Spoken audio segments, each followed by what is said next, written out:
This is Aspen. Okay. Hello, friends. Aspen, my daughter and fellow activist, was arrested in Peach County, Georgia on the 20th of May. We were able to secure her bond on the 4th of June. She is now in Oklahoma, where she waits to be indicted on charges that carry a mandatory minimum of 33 years. We're going to get you out. All right, Aspen? We're going to help. We're going to help. Her crime? She had plans to attend a music festival in Florida with her best friend and his two friends. When her bestie and his girlfriend pulled out at the last minute, Aspen went with their friend David. He was described as a safe person by her trusted friend. Aspen is a high-functioning autistic. We rely on trusted friends quite often now that Aspen is an adult. She lacks the discernment that most people take for granted. She sees only what is presented to her. So she went to the festival. On the way back, the RV was pulled over. The guy she was traveling with had a lot of drugs in his RV. It is customary in Peach County, Georgia, to arrest anyone in a vehicle with the same charges as a person suspected of a crime.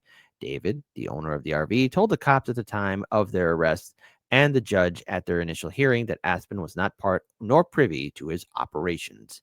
Many of you know Aspen from the movement of Free Julian Assange. She grew up in it. For 9 years, she held signs, manned tables, passed out literature, addressed envelopes, and wrote letters. She introduced so many people her age to the Assange case.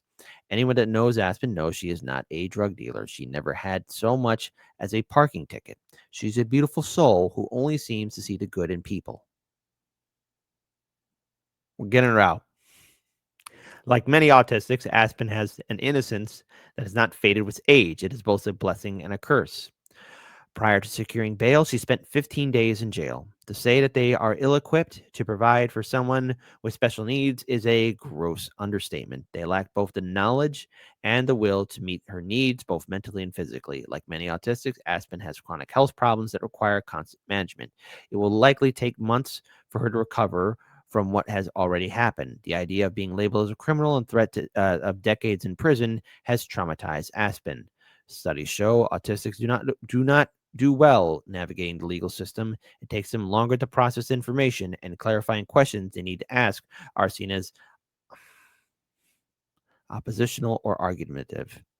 Studies show that the prevalence of autism in the penal system is significantly higher than in the broader community. Their moral rigidity and slower processing times are treated as contrived rather than seen in the context of their disability. Fighting these charges will cost a small fortune that we do not have. We have borrowed everything we could to secure her lawyer for the bail hearing and to pay the bail. Now we need $12,500 as a down payment for her lawyer and to hire an investigator. It is important we secure services ahead of the indictment hearing. Please share this everywhere you can. Help if you can. Okay. uh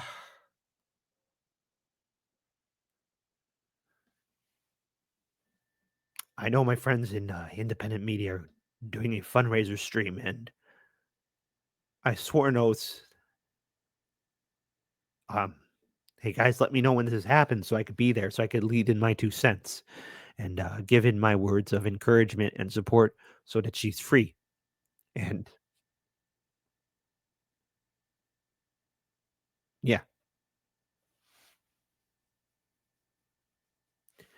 people stood by me, so I will stand by them. So let's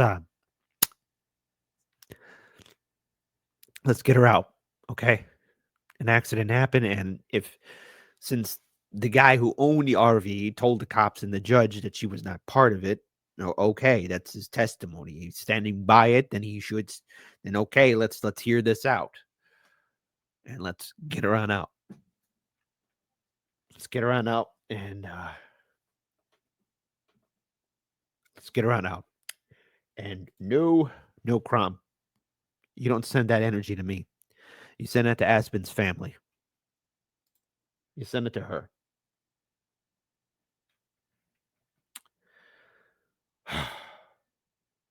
So let's go get her out. And Charlie Mack, you are the one that brought this to my attention, and you put me part of that group. So here's the deal, Charlie. Okay. You private message me. I don't care how many times you ring me.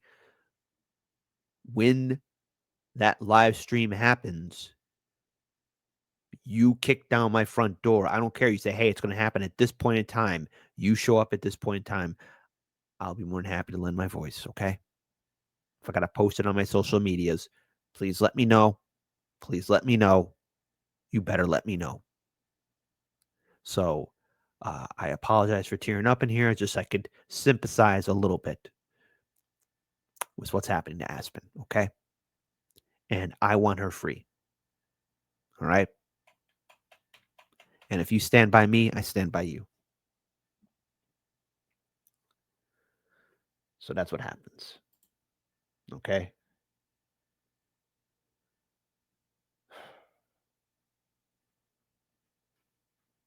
And one other thing here too. Charlie, again, Charlie, you got to let me know. That's an order. All right. Thank you, Kit. I definitely will, brother. So look, everyone that's tuning in right now, I'll be clipping this segment. It will be available on the Hardlands Media YouTube channel, Rumble account. Please share it. I've asked you to share my GoFundMe and my story. We help out others too. Okay. And be careful showing emotions in front of Republicans. I've seen the Republicans have emotions for her too. Okay.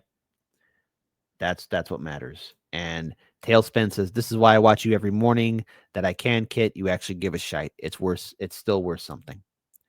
Yeah, it is. Okay.